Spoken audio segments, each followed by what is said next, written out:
Abraham George, un Yupik Eskimo, de l'Alaska. J'ai été escorte dans le monde des esprits par la lumière la plus brillante. En 2005, Abraham Hipley George de l'Alaska a été mortellement blessé dans un terrible accident, alors qu'il se rendait à un hôpital dans l'orage. Les ambulanciers paramédicaux l'ont ressuscité, mais Hipley avait déjà quitté son corps. Le Seigneur Jésus l'a rencontré et l'a emmené au ciel pour voir des gens qui l'avaient servi fidèlement. Puis Jésus l'a emmené en enfer, où il a vu le tourment des non-sauvés. Voici le témoignage. 29 novembre 2005, je me suis réveillé ce matin-là et j'ai pris un café. Cela semblait être une journée normale, rien ne semblait hors de l'ordinaire. Après le déjeuner, j'ai préparé ma motoneige et mon traîneau et j'ai décollé. J'ai un traîneau de transport de bois spécial que j'ai fabriqué. En chemin, j'ai rencontré 2 frères du village qui m'ont dit qu'ils allaient également transporter du bois. Mais avant de nous rendre dans la forêt boisée, nous avons d'abord fumé de la marijuana et nous nous sommes défoncés. Une fois arrivés dans notre région, nous avons commencé à couper des arbres, et bientôt nous les avons rassemblés pour les charger.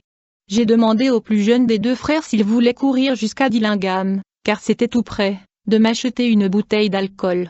Il a accepté et je lui ai donné de l'argent. Nous avons suivi le sentier pour rentrer chez nous et sommes arrivés à l'une des criques. J'ai descendu le talus de ce ruisseau. En descendant, ma motoneige s'est brusquement arrêtée. Le ski droit avait glissé sous une branche renversée en forme de U qui était suffisamment solide pour arrêter la motoneige soudainement. J'ai rapidement regardé derrière moi. Je pouvais voir l'un des frères juste derrière moi frapper les freins de sa motoneige, essayant d'éviter de heurter mon traîneau plein de bûches, qui venait vers moi. Je me souviens avoir été heurté par le traîneau.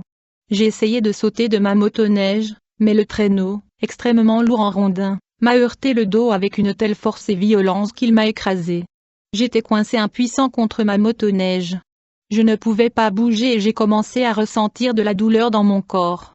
Les frères ont sauté de leur motoneige et se sont précipités à mon secours presque immédiatement. Pour retirer le traîneau, ils ont dû décharger les bûches jusqu'à ce qu'ils soient en mesure de le soulever. Entre-temps, j'ai commencé à ressentir des évanouissements, à entrer et sortir de la conscience. Je commence également à vomir beaucoup de sang. Finalement, j'ai été amené à l'aéroport et je me suis rendu à l'hôpital de Dillingham.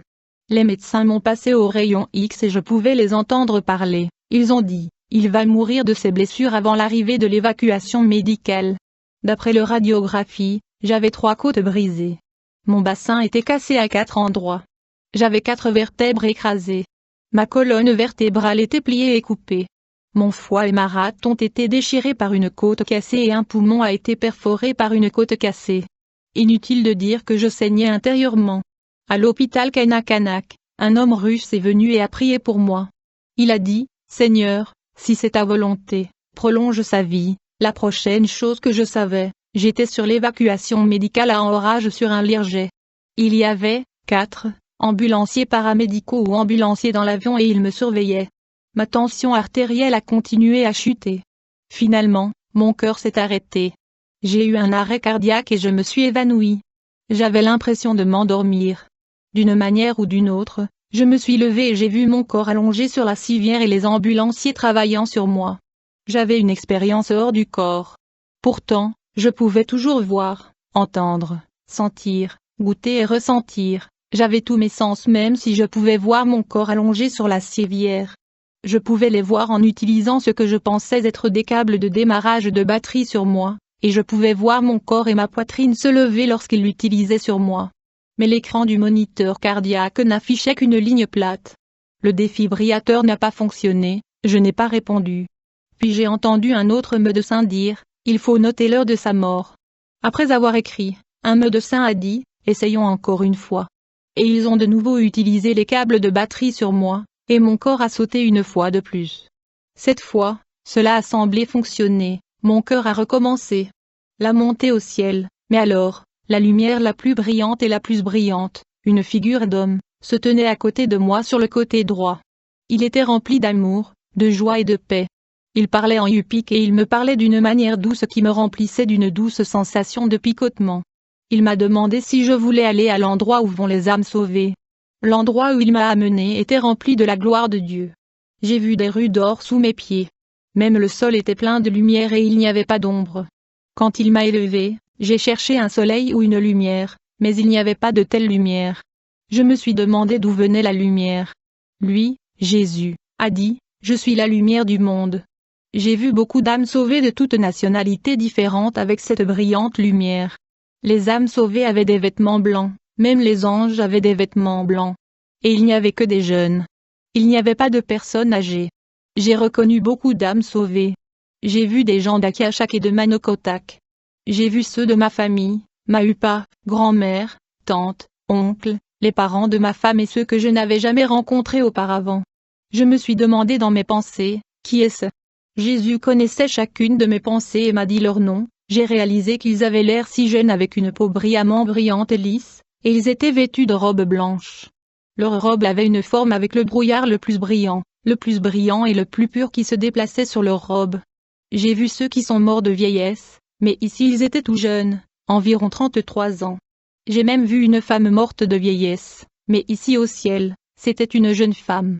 J'ai vu une autre femme qui est morte en tant que vieille femme, mais ici au paradis, c'était aussi une jeune femme. J'ai demandé, comment se fait-il qu'ils soient si jeunes? Jésus a répondu, quand ils étaient jeunes, ils m'ont accepté. Je suis le chemin, la vérité et la vie. Les hommes et les femmes avaient les cheveux noirs et des ensembles complets de cheveux. Les femmes avaient de longs cheveux ondulés et un vent doux semblait souffler sur leurs cheveux. Certains avaient des ailes et certains ne portaient pas la robe blanche la plus brillante et la plus pure faite de brouillard. Ils ont dit au ciel, nous ne serions plus mariés, mais nous vivrions comme frères et sœurs. Jésus disait, regarde. Chaque fois que je regardais, mes yeux s'ouvraient. J'ai même vu beaucoup de petits enfants et des anges avec des ailes volées autour d'eux, mais certains n'en avaient pas. Le toucher des plumes des anges était doux et le plus brillant de la lumière à ma droite. Il m'a dit que ces bébés étaient ceux des fausses couches, des avortements et des morts-nés. Mais leurs parents, les mères sauvées, les reconnaîtront et les bébés reconnaîtront leurs parents et leurs mamans, m'a-t-on dit. Cet endroit est tellement merveilleux. Jésus a créé cet endroit pour les âmes sauvées. La descente en enfer, puis la lumière la plus brillante m'a demandé, voulez-vous voir où vivent les âmes non sauvées?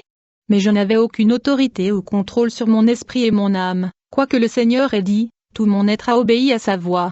Ensuite, Jésus et moi nous sommes détournés des âmes sauvées et nous sommes allés à un endroit différent. Mais nous n'avons pas marché, nous avons plutôt commencé à glisser vers le bas. Dès que nous avons commencé à descendre dans l'obscurité, j'ai commencé à sentir une odeur horrible et j'ai eu le souffle coupé. Cela semblait toxique. Nous sommes arrivés à une obscurité totale mais j'entendais des cris et des grincements de dents.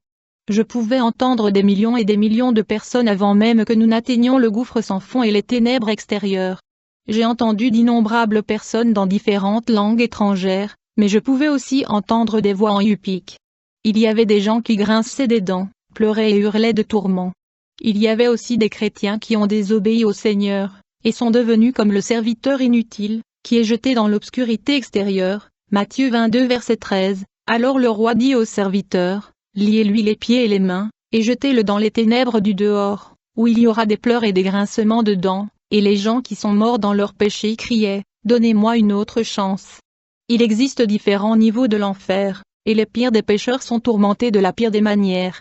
Ésaïe 66 vers 24, leurs vers ne mourront pas, et leur feu ne s'éteindra pas. Les 3 hommes hainent l'enfer. Le Seigneur m'a montré 3 hommes parlant yupik différents. La gloire du Seigneur m'a montré le premier homme parlant yupik.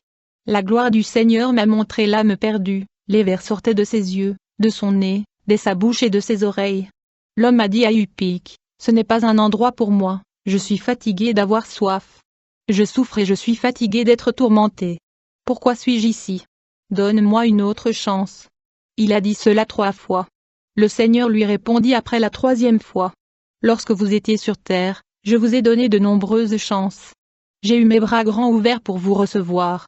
Je t'ai appelé par nom, mais tu n'as pas écouté mes mots et ma voix. Vous avez choisi de profiter des plaisirs des péchés, de la drogue, de l'alcool et des plaisirs terrestres. Vous avez choisi de ne pas aller à l'église, de vous repentir et de vivre pour moi. Vous serez ici pendant longtemps jusqu'au jour du jugement. Alors vous serez jugés selon vos œuvres et jetés dans l'étang de feu, où les feux vous tourmenteront à jamais. Le Seigneur m'a alors montré un autre homme parlant yupik. La gloire du Seigneur m'a montré l'âme perdue, et des vers sortaient de ses yeux, de son nez, de sa bouche et de ses oreilles. L'homme a dit, ne me regarde pas, Ne m'approche pas, j'ai honte de moi. Ce n'est pas un endroit pour moi. Je suis fatigué d'avoir soif, je souffre, fatigué d'être tourmenté. Pourquoi suis-je ici? Donne-moi une autre chance. Il a dit cela 3 fois. Le Seigneur lui répondit après la 3e fois. Quand vous étiez sur terre, vous buviez de l'alcool. Avant que votre temps ne vienne, et avant que vous ne vous repentiez et ne veniez à moi pour être mon serviteur, vous vous êtes suicidé, vous vous êtes suicidé. Vous avez pris votre vie qui ne vous appartenait pas, vous m'avez trompé en vous suicidant. Vous serez ici pour toujours jusqu'au jour du jugement, puis vous serez jetés dans l'étang de feu où les feux vous tourmenteront pour toujours. Il y avait beaucoup de gens en enfer, beaucoup d'âmes, ils étaient tous trop tard et sans Jésus. Le Seigneur m'a montré un 3e homme Upique, qui était un prédicateur. La gloire du Seigneur m'a montré l'âme perdue, et des vers sortaient de ses yeux, de son nez, de sa bouche et de ses oreilles. L'homme a dit, ce n'est pas un endroit pour moi, je suis fatigué d'avoir soif, je souffre, fatigué d'être tourmenté. Pourquoi suis-je ici? Donne-moi une autre chance. J'ai servi le Seigneur et exercé un ministère en tant que prédicateur toute ma vie. Pourquoi suis-je ici? Il a dit cela 3 fois. Le Seigneur a répondu après la 3e fois. Vous avez raison quand vous avez dit que vous m'avez servi toute votre vie sur terre, mais vous avez détesté une personne et quand vous avez détesté cette personne, vous m'avez détesté. Vous serez ici pour toujours jusqu'au jour du jugement, puis vous serez jetés dans l'étang de feu qui vous tourmenteront pour toujours. Matthieu 6, 14-15 dit, car si vous pardonnez aux hommes leurs fautes, votre Père céleste vous pardonnera aussi. Mais si vous ne pardonnez pas aux hommes leurs offenses, votre Père ne vous pardonnera pas non plus vos offenses. Matthieu 23 verset 13 dit aussi, alors le roi dit aux serviteurs, attachez-le pieds et mains, et jetez-le dehors dans les ténèbres extérieures, où il y aura des pleurs et des grincements de dents. Puis, pendant que nous étions en enfer, le Seigneur m'a montré des âmes qui tombaient. Ces gens n'avaient pas Jésus. Ceux qui meurent, s'endorment, sans Jésus se réveilleront en enfer. Même en ce moment même, au moment où nous parlons, les gens tombent en enfer. Ces vers en enfer ne mourront jamais. Les vers sont là en ce moment et sur ces pauvres âmes. Au bout d'un moment, dans mon esprit, j'ai dit que je ne voulais plus rester en enfer. J'avais peur et peur. J'ai pensé, vais-je être ici aussi? Vais-je être coincé ici aussi? Vais-je passer l'éternité ici? Et la voix, la lumière la plus brillante m'a dit, comme s'il lisait dans mes pensées, je vais te ramener. Le retour au ciel et à la terre. Jésus m'a ramené à l'endroit où vont les âmes sauvées. Il m'a ramené au paradis, à l'endroit le plus brillant où j'ai de nouveau rencontré mes proches. Le Seigneur m'a mis à côté de mon Père, qui a dit, ce n'est pas votre temps, vous devez rentrer. Après avoir passé quelque temps au paradis, le Seigneur m'a dit qu'il me ramènerait. Et quand Jésus et moi descendions, il m'a dit, dis à mes enfants, je les aime. Dites-leur qu'il y a le paradis et l'enfer. Dites-leur que je suis le chemin, la vérité et la vie. Dites-leur que personne ne vient au Père que par moi. Dites à mes enfants que je viens bientôt. Il m'a dit cela 3 fois. Je ne voulais pas y retourner. Je voulais rester dans cet endroit confortable. Le Seigneur a dit, si vous ne le dites pas à mes enfants et à mon peuple, je vous jetterai dans les ténèbres extérieures, où il y aura des pleurs et des grincements de dents, et là vous souffrirez pour l'éternité et le feu ne s'éteindra pas. Dites à mon peuple et à mes enfants que le ciel et l'enfer sont si réels. Quand il a dit cela, j'ai eu peur et cela m'a donné des frissons. Quand il m'a ramené, j'ai dit que je ne savais pas comment parler devant les gens. Jésus a dit, je vous emmènerai dans des endroits où vous n'êtes jamais allés. Je vous aiderai lorsque vous parlerez du paradis et de l'enfer. Ceux qui sont remplis de l'esprit seront vos amis. Dites à mes enfants que je les aime. Dites-leur qu'il y a le paradis et l'enfer. Dites-leur que je suis le chemin, la vérité et la vie. Dites-leur qu'il n'y a pas de chemin vers le Père si ce n'est par Jésus. Alors que le Seigneur me rapprochait de mon corps, je pouvais voir les médecins débrancher les cordons de maintien de la vie de mon corps. Puis j'ai entendu de nombreuses voix d'anges chanter Nuit silencieux de la plus belle manière que j'ai jamais entendue. Quand j'ai touché mon corps, je suis revenu à moi-même. Je n'entendais plus le chant. J'ai soudainement ressenti la douleur de mes blessures. Je pouvais sentir les tubes dans ma bouche et mon nez.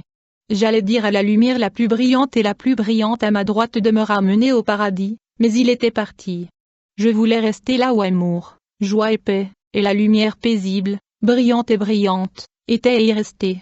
C'était le jour de Noël en 2005 et les médecins de l'Alaska Native Medical Santé débranchaient mon système de survie.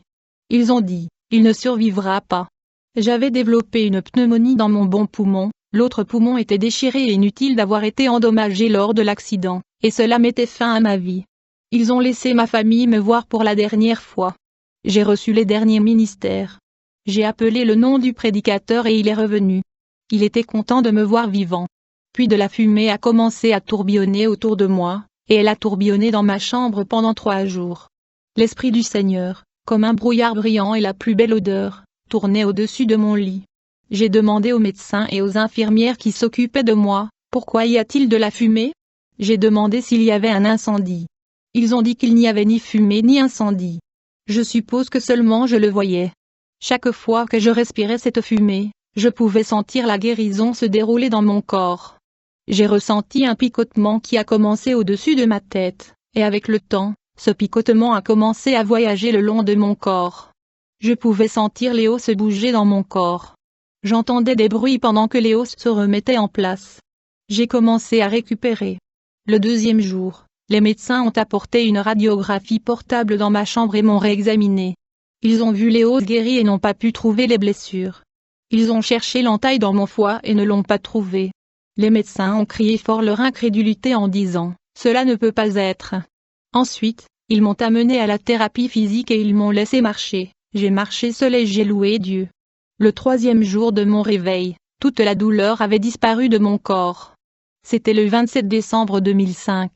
Les médecins m'ont alors libéré, car il n'y avait plus rien de mal avec moi. Le Seigneur Jésus-Christ a guéri toutes mes blessures.